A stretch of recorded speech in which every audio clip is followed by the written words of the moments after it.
Hey again, everyone. Derek from Bomb Socks here with more Bomb Bites, where we feast upon the words of Christ, one bite at a time. So, as we're going through and finishing up this first half of the Joseph Smith history today, I want to show you a picture here. And obviously, this is not an actual picture; it's a movie rendering of it. But take a look at this picture for a second. So here's young Joseph Smith, 14 years of age, and here is a Methodist preacher. Keeping in mind the youth and inexperience of Joseph.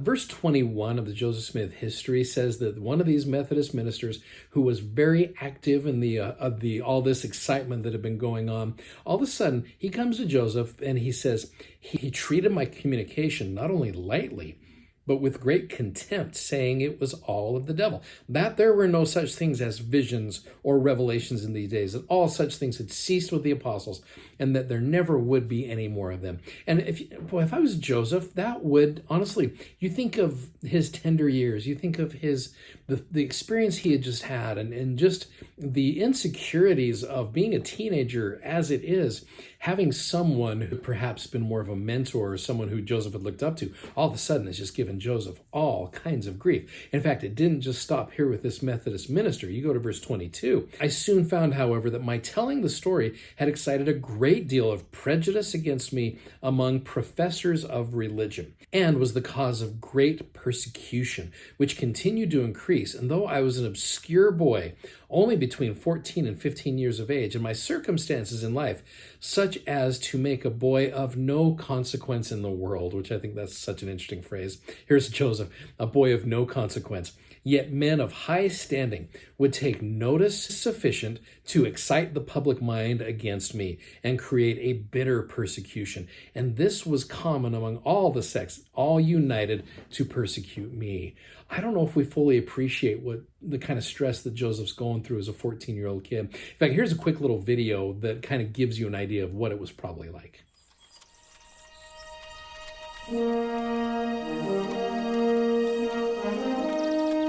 Joseph, I am willing to forget we ever had this conversation if you will never speak of such blasphemous things again. But it's true. God does not speak to men in this age, not to you, not to anyone. But he does. He spoke to me. Even if God were to speak to someone in this day, and I'm not saying he would, why would he choose to speak to a common farm boy like you? I suppose because I sought him out. Joseph, listen to what you're saying. It's madness. It's the talk of the devil. There are no revelations or visions in these days. Such things ended with the apostles. But it's true, sir. As I live, it is true. God the Father and his Son, Jesus Christ, appeared to me. This is heresy. Oh! And I will hear no more of it.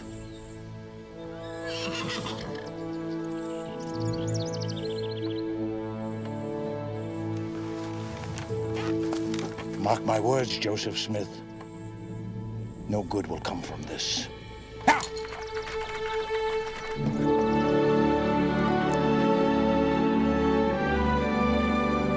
I had actually seen a light, and in the midst of that light I saw two personages, and they did, in reality, speak to me.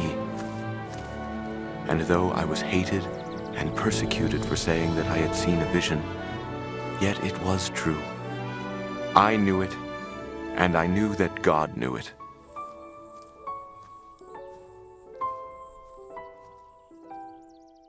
I love that phrase.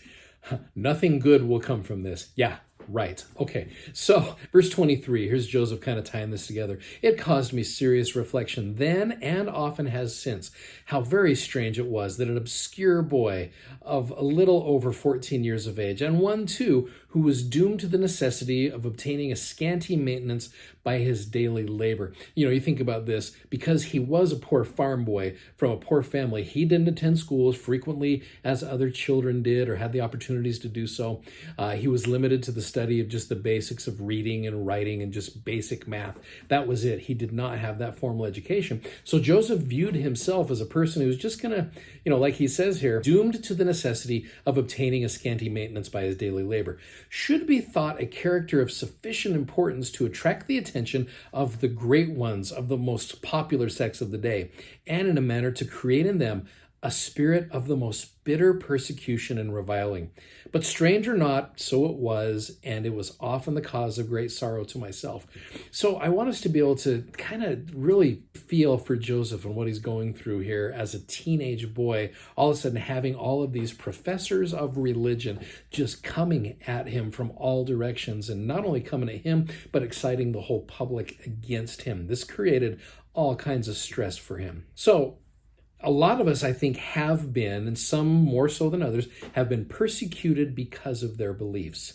One thing I think is interesting right here, you go to verse 24, and it says, however, it was nevertheless a fact that I had beheld a vision. I have thought since that I felt much like Paul. And I think that's interesting how he talks about how when Paul stood before King Agrippa, talking about the vision that he had of Jesus Christ as well, a very similar thing to what Joseph had. But there were still but few who believed him. Some said he was dishonest, others said he was mad, he was ridiculed and reviled, but all this did not destroy the reality of his vision. I love that statement.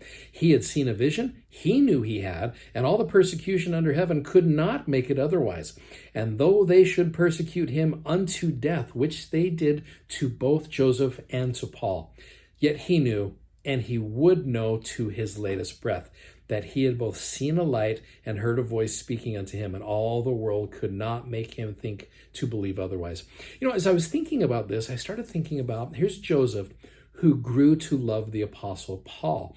And in reading in church history, it talks about how Paul, it was interesting how Joseph talks about how the Apostle Paul, he even described him as a short, about 5 feet tall, dark hair, dark eyes, a whiny voice, except when elevated, then it resembled the roaring of a lion, which is interesting because it makes me wonder if when Joseph was tutored by Paul, if Paul ever had to raise his voice to Joseph. And so Joseph knew this really well. I think they really felt a kinship to one another. This is not the only time that Joseph refers to himself as someone who he felt a kinship to Paul. Later on, I think it's in section 127, he talks about, I feel a lot like Paul. So as I was thinking about that, a question I want to pose to you is, when have you been strengthened by studying the scriptures of a faithful individual in the scriptures? Basically, who is your scripture hero and why?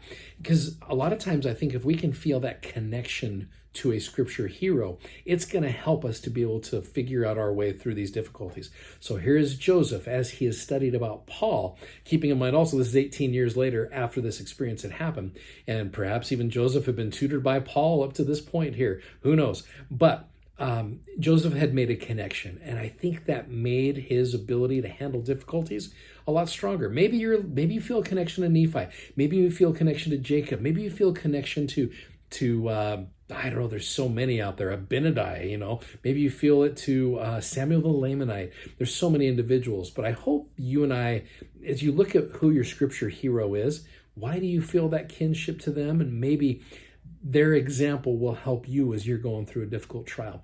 Well, let me finish with verse 25 where it says, so it was with me. I had actually seen a light, and in the midst of that light I saw 2 personages, and they did in reality speak to me. And though I was hated and persecuted for saying that I had seen a vision, yet it was true. And while they were persecuting me, reviling me, speaking all manner of evil against me, falsely for so saying, I was led to say in my heart, why persecute me for telling the truth? I have actually seen a vision. And who am I that I can withstand God? And why does the world think to make me deny what I had actually seen? For I had seen a vision. I knew it, and I knew that God knew it, and I could not deny it, neither dared I do it. At least I knew that by doing so, I would offend God and come under condemnation. So here's Joseph showing the reality of his vision and connecting himself to someone in the scriptures that I really believe honestly helped him through his difficulties. And I believe if we do the same thing, they will actually help us as well through their words in the scriptures. Anyway, I hope that helps you guys out. It's been a great week. Thanks for letting me to study with you these first 25 or so verses of Joseph Smith history. We're going to continue on next time with more of it, and I'm grateful for it, and I love it. So thanks for watching, thanks for subscribing, and thanks for sharing. You guys are wonderful. Godspeed, and you have an amazing weekend. See you on the other side. Bye-bye.